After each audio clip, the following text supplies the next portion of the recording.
જામનગરના તીખા ઘૂઘરા આટલા ફેમસ કેમ છે? કારણ કે એની સાથે ખવાતી 3 ચટણીઓ જેની સરસ મજાની શોર્ટ ટ્રીક આ વિડીયોમાં બતાવી છે. તો રેસીપી જરૂરથી જોજો, જેનાથી તમારા બી ઘૂઘરા એટલા ટેસ્ટી બનશે. તો લોટ બાંધવા માટે 2 કપ જેટલો મેદો લઈ લીધો છે. એમાં થોડું સોલ્ટ એડ કરી લેવાનું છે અને 1 ચમચી ઘી રૂમ ટેમ્પરેચર વાળું એડ કરવાનું છે. હવે ઘી અને લોટને બરાબર મિક્સ કરી લેવાનું. આમાં ઓઇલ યુઝ ના કરતા ઘી યુઝ કરવાથી એનું ટેક્સચર સરસ એવું ફરસી મળી રહે છે. હવે બધી વસ્તુ સરસ મિક્સ થઈ જાય એટલે થોડું પાણી એડ કરી અને એને સોફ્ટ લોટ પ્રિપેર કરી લેવાનું છે. તમે આમાં મેદો અને ઘઉંનો હાફ લઈ શકો છો અને એકલા ઘઉંમાં બી બનાવી શકો છો. હવે લોટને 10 મિનિટ રેસ્ટ આપવાનો છે. હવે રાજકોટી ચટણી બનાવવા માટે શેકેલા સિંગદાણા, લીલા મરચાં, લીંબુનો રસ, મીઠું, હળદર, 1 ચમચી ઓઇલ અને થોડું પાણી એડ કરી ગ્રાઇન્ડ કરીને આ રીતે રાજકોટી ફેમસ તીખી ચટણી બનાવીને રેડી કરી લીધી છે. હવે લસણની ચટણી બનાવવા માટે 3 થી 4 કળી લસણ, 2 ચમચી કાશ્મીરી મરચું, થોડું સોલ્ટ અને પાણી એડ કરી અને આ રીતે સરસ મજાની લસણની તીખી ચટણી બનીને રેડી થઈ ગઈ છે. હવે ખાટી મીઠી ચટણી બનાવવા માટે આંબલીનું પાણી લેવાનું છે. તમે આમાં ખજૂર બી એડ કરી શકો છો, ખજૂરની પેસ્ટ બી. હવે આપણે એમાં 1 બાઉલ ગોળ લઈ લેવાનું છે.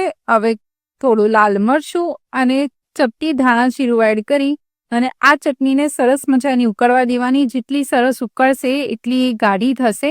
જો ચટણી તમારી ગાઢી ના થાય તો તમે કોર્નફ્લોરની સ્લરી 1 થી 2 ચમચી એડ કરી દેશો તો સરસ મજાની ચટણી તમારી ગાઢી થઈ જશે. હું જે રીતે કહું છું એ રીતે એડ કરવાની જરૂર નહીં પડે. તો આ રીતે આપણી સરસ મજાની 3 ચટણી રેડી થઈ ગઈ. હવે સ્ટફિંગ બનાવવા માટે બાફેલા બટાકામાં મરચું, મીઠું, થોડું જીરું પાવડર, થોડી ખાંડ, આમચૂર પાવડર આ બધું સરસ મિક્સ કરી લેવાનું. તો આ રીતે આપણું સરસ મજાનું ચટાકેદાર સ્ટફિંગ રેડી થઈ ગયું છે. આ રીતે જ તમારે ઘૂઘરાની પરફેક્ટ સ્ટફિંગ અને 3 ચટણીઓ બનાવી દેવાની. અને સાથે હું પેસ્ટ એડ કરવાની ભૂલી ગઈ હતી, એટલે હું અત્યારે લસણ આદુ મરચાંની પેસ્ટ એડ કરી રહી છું.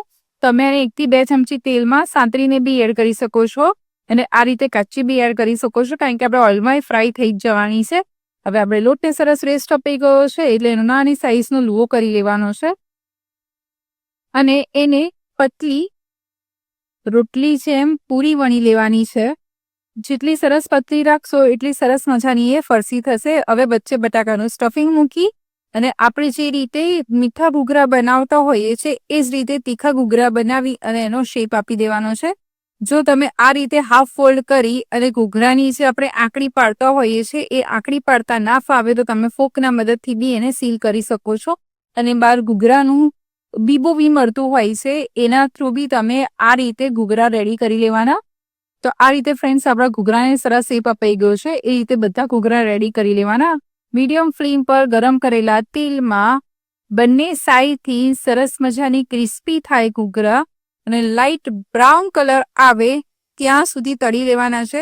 અને મીડિયમ ફ્લેમ પર જ તળવાના, જેથી એ બહારથી બી સરસ મજાના ક્રિસ્પી થશે, ફરસા થશે અને લોંગ ટાઈમ સુધી તમારા ઘૂઘરા એકદમ ફરસા રહેશે. તો આ રીતે સરસ મજાના ઘૂઘરા આપણા રેડી થઈ ગયા છે. એમાં વચ્ચે કાણું પાડી આપણી બનાવેલી ખાટી મીઠી ચટણી સાથે બનાવેલી આપણી રાજકોટી તીખી ચટણી, લસણની ચટણી.